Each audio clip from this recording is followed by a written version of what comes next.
Welcome back for this Crystal Palace preview. Craig, how we doing, mate?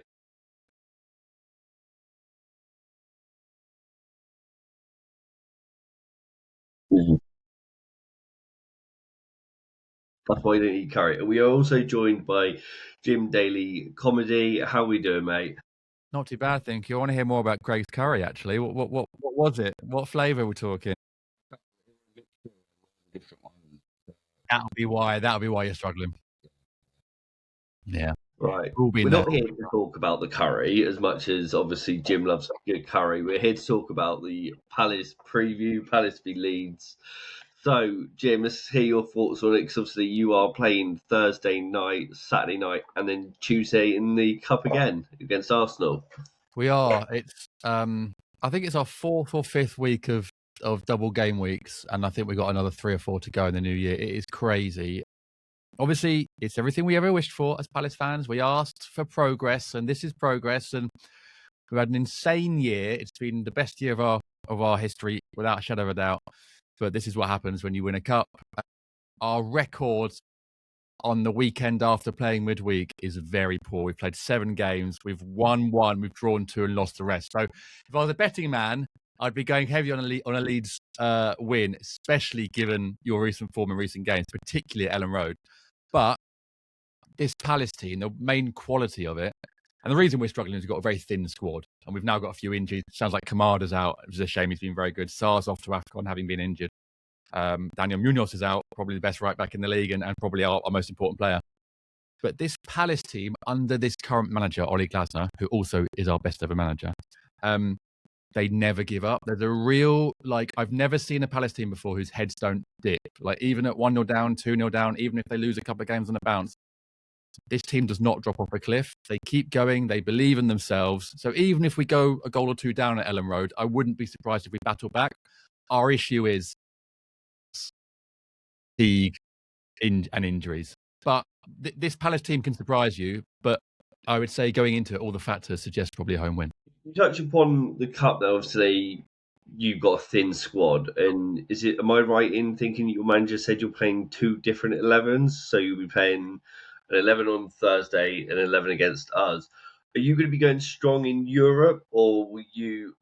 So I don't know how it works in the league if you're qualified or not, or if you need to win. Well, we are. So it's the crazy new European mad system. So it's the top 8 go through automatically, and the next 8, I think, or the next 16 maybe go through. The next 8 go through to playoffs. We are 9th, so we are 1 point behind 8th, but 2 of the top 8 play each other. So if we win, or 2 of the top, I think, teams above us, if we win, we should be in the top 8. We are playing a bunch of Finnish fishermen. So in theory, we should win anyway, let's be honest, even with a second string. He had said he's going to play a completely different 11, but on the way back from Dublin on Thursday, which, by the way, was an insane trip, I loved it, I was trying to work out who it is. I don't think he's literally got 11 players to play. So I think you'll see the likes of Jeremy Pino, Maxence Lacroix, maybe Mark Gay having to play both games, simply because there aren't the options, especially now that Kamada is injured, which means that Lerma probably goes into midfield and maybe he'd drop back in the back 3. So he doesn't have a lot to play with. It's been the theme of his entire reign as manager of not having options. And he about two weeks ago, after we lost to Man United, who were terrible, we should never have lost to them, and you guys will love to hear that, he came out and said, I wasn't backed in the summer. And he said, if you win a cup and you want to play in Europe, you have to really, go big. And we didn't. And that's the first time he's always hinted at it, but that's the first time he's gone proper public with that. But there were rumours when he joined, or certainly last summer after his first few months, that he liked a thin squad. So there are conflicting reports that he likes to have a thin squad so he can play the same players, and he always goes strong. This Cup's game on Thursday was the first time I think he hasn't played a strong team, or a strongest possible team, possibly ever. So he'll definitely go strong against you guys. He'll go strong against Arsenal on Tuesday. He likes to run his players into the ground. He doesn't really like to throw away a game. I suspect, even though he says he's making changes on Thursday, I think there will be a couple of first teamers in there. What that means for the rest of the season, I don't know. Our players' legs are probably going to fall off because he just doesn't give them a rest. But you have to say, over the last 18 months, 20 months, that's worked fantastically for him. So you can't question the manager. And he's the first manager we've ever had where, even if he makes a decision that I think, oh, I don't know about that, I just don't question him. his record speaks for itself. I think he's earned that trust of the fans, the board, the players. His record speaks for itself. So if he thinks he can make 11 changes on Thursday, then, go for it. But unquestionably, Mateta, Wharton, Mitchell, Richards, Henderson will all come back in for Saturday.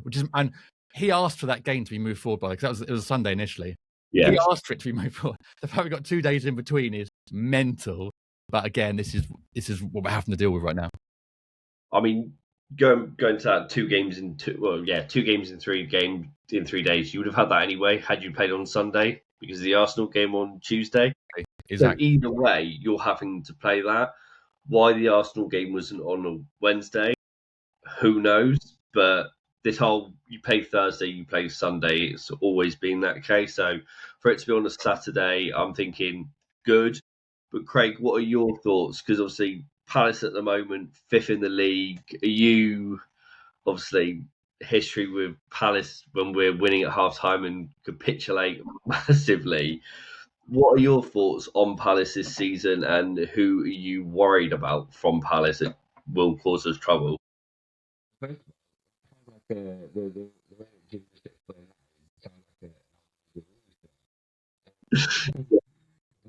just bringing your players into the ground, but it worked.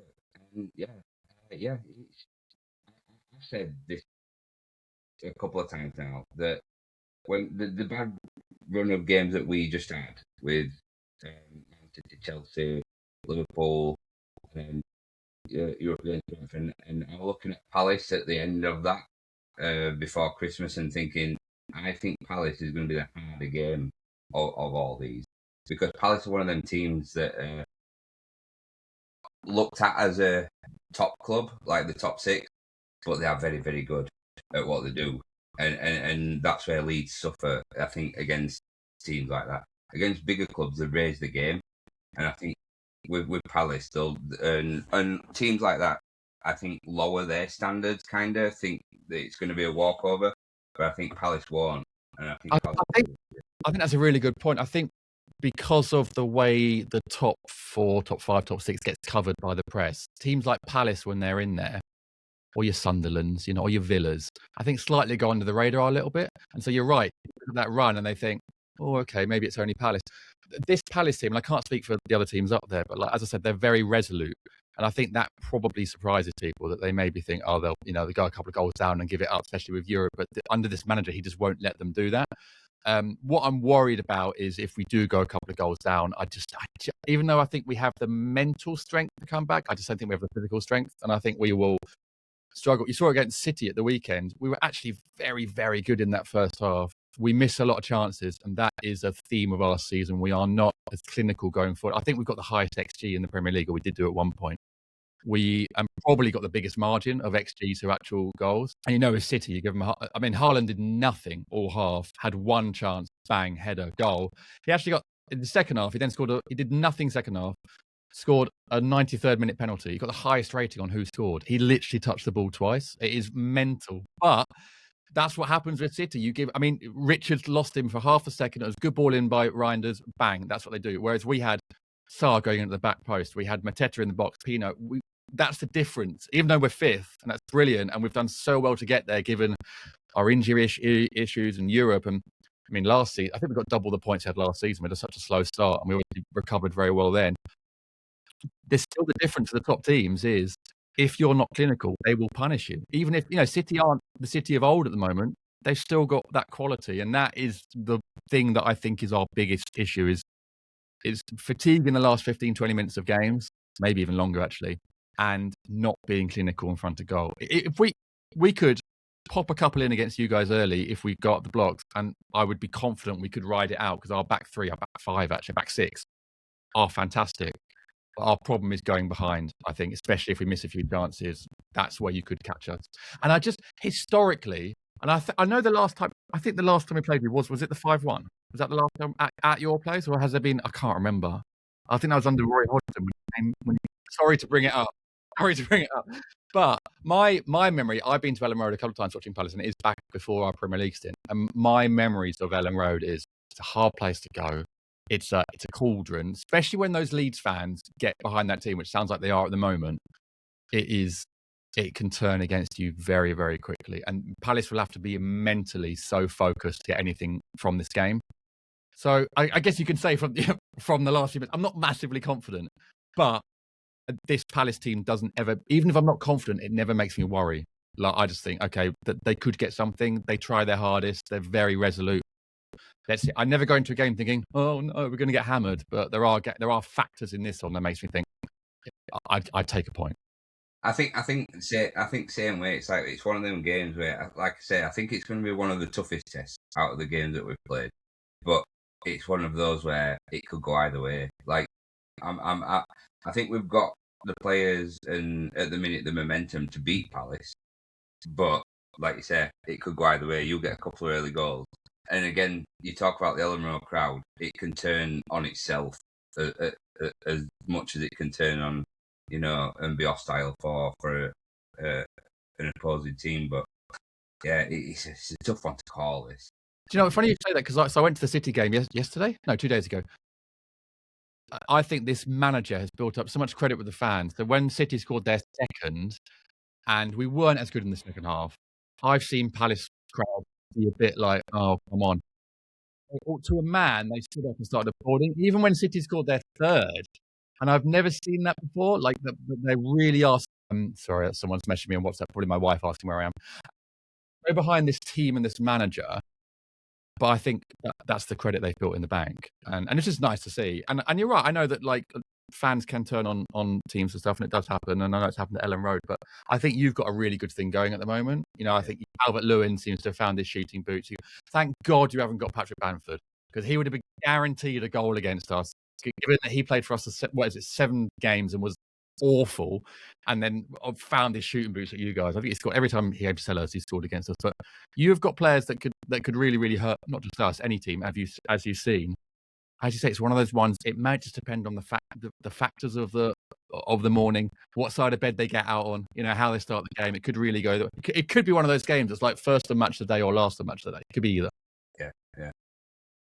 So touch upon that. So Craig, what's the one player you're worried about the most from Palace? I don't think I'm worried about one player. I just think as a team collectively with Palace, it's because I think if you go man for man,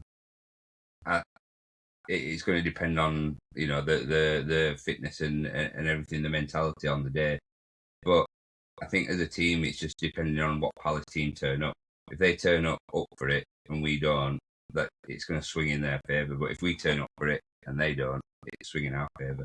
So I don't think I'm worried about a particular player. No, that's fine.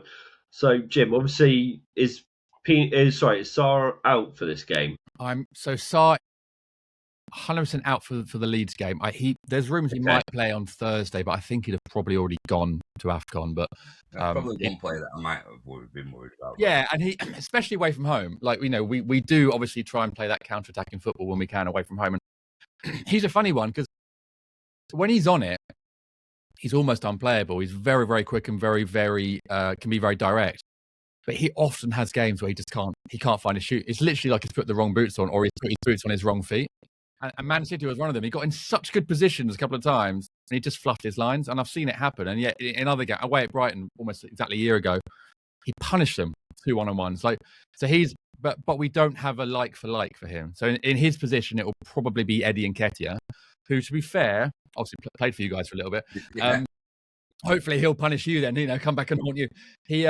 He's a different player. He's actually done okay for us. He hasn't had a lot of game time, but in recent times when he has had a few minutes on the pitch, he's actually made an impact. Scored in Dublin during the week. So it'll be him, Pino, and Mateta up top. And that's a forward line that when they really click, and we've had it a few times this season, not often, they can be really, really impactful. But they often have games where it can pass them by. And Nketiah he's very quick. He can get in behind and cause problems. He can also have games where it just completely passes him by. And if he's playing on the right, it's probably against Goodmanson, who I think is quite a solid fullback. He's in my fantasy team, so hopefully he'll punish me with that, with a couple of own goals. I might start him. I might sacrifice one of my other players, because hopefully then my FPL luck will go against me and he'll punish me that way. But and Pino's another one. Had a couple of fantastic moments. Brilliant goal away at Wolves. Was brilliant away at Liverpool in the Cup. But has other games this weekend, one of them where he's in the box, he's not quite making the right decision. He's new to the league, and for him, I think his decision making has obviously got quality.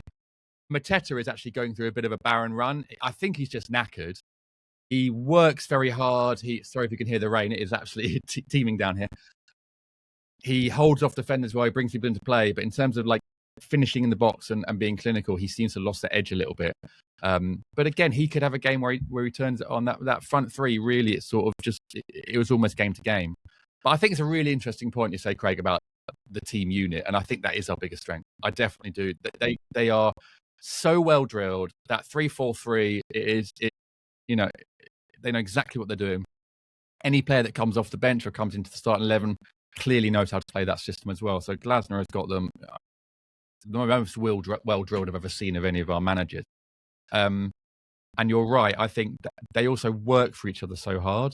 They are a proper team. You can see that on the pitch. And I think you're right. That's our biggest strength. But in the Premier League, you sort of need more than that. Yes, you need to have a big strong team unity. You do need your elite players to put the icing on the cake. That's why we need our Kinos, our Whartons, who was very good at the weekend, to actually turn games. We'll be missing Kamada. We need Nketiah to turn up. If they do that alongside that team unit, then I could see us getting a point. Yeah. I might change my mind actually now you mentioned Nketiah. I forgot about him. Because that's a big talking point when he was at Leeds, that he didn't get much, he weren't getting much game time, but when he got on the pitch, he was scoring goals, like not every single time, but he got a few goals, and but people were like, couldn't understand why we got this guy from Arsenal on loan and he couldn't get in the team over Patrick Bamford. And but yeah, it's one of those where that they always come back to, aren't you? Or they don't. I think Hasselbank, that we had Hasselbank, brilliant for us, but I think if memory serves me right, I don't think he ever scored against us when he played against us. So he always drew a blank. So hopefully it's that side. Right. Before we leave it, before I go and watch Die Hard, which is a Christmas film for those of you that don't think it is. Thank you. 100%. I want a quick score prediction from both of you, and then I'll give you mine. Craig, I'll go to you first.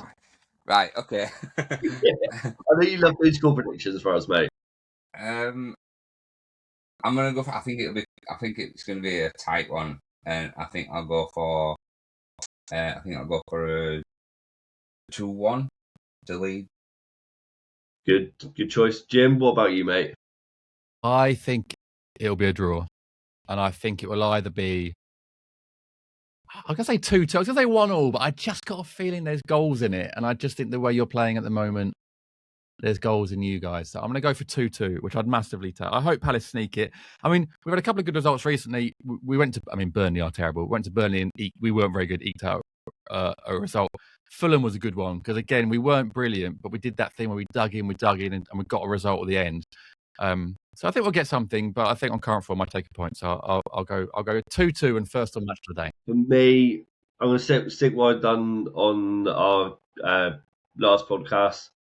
3-1 Leeds, and that's solely because obviously you're playing Thursday night. You've got the cup game on Tuesday.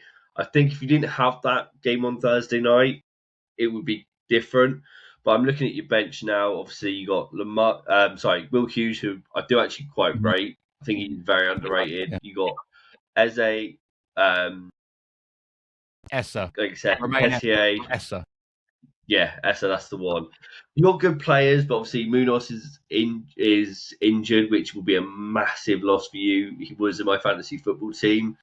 So Gahey as well. I think that will be a good battle between him and DCL, especially in the air. I think whoever wins that battle could probably be the man of the match in that sense, because you win your aerial duels, DCL or Gahey, that will be huge. And then it's whoever wins the second ball. So, yeah, I'm still going to stick with 3-1 Leeds. I could see it. I could see all of those predictions happening. I think it will be a fierce contest. Like, it's two teams that are really going to go for it. I don't think either will particularly sit off. I think two teams that clearly need the points. I think you guys are in a good run of form, so I think you will smell blood and think you can win it. Palace will come and be very confident and compact, and will probably think they can pick something on the break. So I think it'll be and under that Ellen Road crowd, it'll be a good atmosphere. I think it'll be quite a feisty game. I just hope that we come away with something.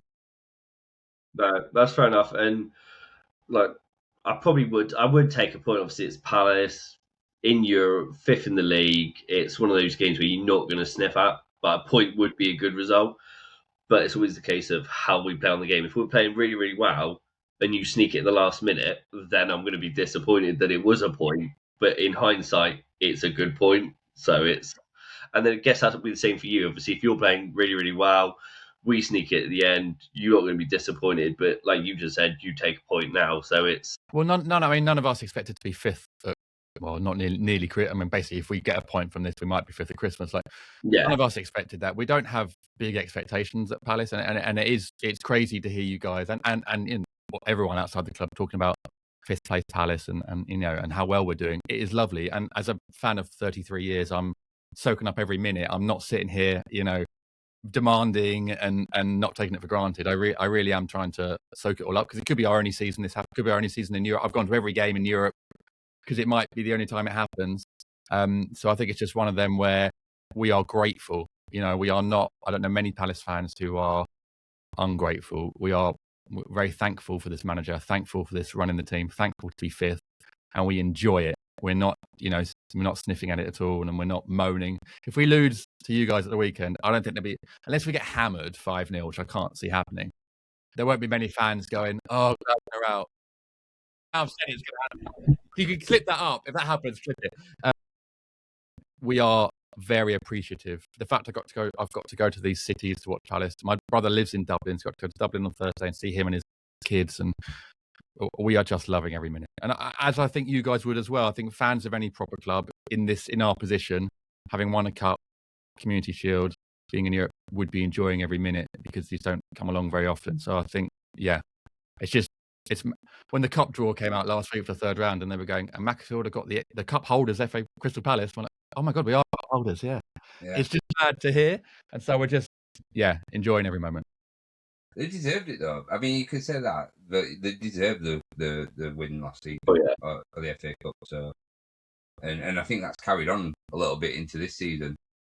It's because of the manager. I mean, if we lose him at the end of the season, we've got a big task. He's been... never before someone impacted the club in this way. So again, we are very thankful that he's here. We appreciate he won't be here forever. We are only Crystal Palace, but all you can do is punch above your weight and keep enjoying it and see what happens. Yeah, right. We'll leave it there. Jim, thanks for coming on. Good luck for the rest of the season, just not for Saturday. Craig, obviously it's been a pleasure as always, and we'll see you after the game when we review hopefully a win. Leeds.